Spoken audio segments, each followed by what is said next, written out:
హైదరాబాద్ నగరంలో ఆందోళన చేస్తున్న విద్యార్థులపై ఆదిబట్ల సీఐ రెచ్చిపోయారు. రంగారెడ్డి జిల్లా తుర్కయాంజల్లో రోడ్డుపై బైఠాయించి నిరసనకు దిగారు స్థానిక న్యూ చైతన్య కాలేజ్ విద్యార్థులు. కాలేజీ యాజమాన్యం తమకు సర్టిఫికెట్లు ఇవ్వడం లేదంటూ ఆందోళన చేపట్టారు. ఒక్కసారిగా బస్సు పక్క నుండి ఆవేశంగా ఊగిపోతూ వచ్చారు ఆదిబట్ల సీఐ రవికుమార్. విద్యార్థులపై విరుచుకుపడ్డారు. అమ్మాయిలపై చెయ్యి వేయకూడదనే విషయం తెలిసినా ఓవర్ యాక్షన్ చేశారు.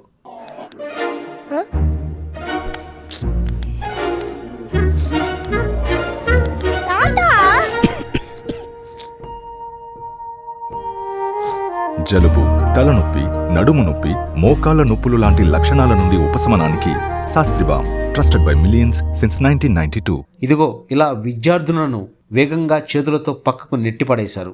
అబ్బాయిలనైతే బంతులు విసిరినట్టుగా విసిరేశారు. చేతికి అందిన వారిని అందినట్లుగా చిత్తకొడుతూ బీభత్సం సృష్టించారు. సిఐ ప్రవర్తనతో ఒక్కసారిగా కంగుతిన్న విద్యార్థులు, స్థానికులు సిఐ రవికుమార్పై చర్యలు తీసుకోవాలంటూ డిమాండ్ చేస్తున్నారు.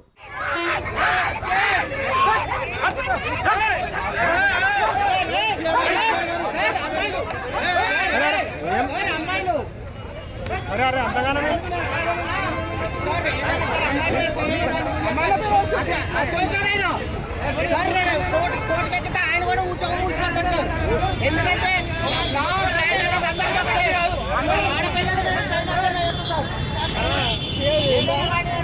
ఆయన ఎవరైనా కానివ్వండి, ఎంత పెద్ద అయినా కానివ్వండి, ఆయన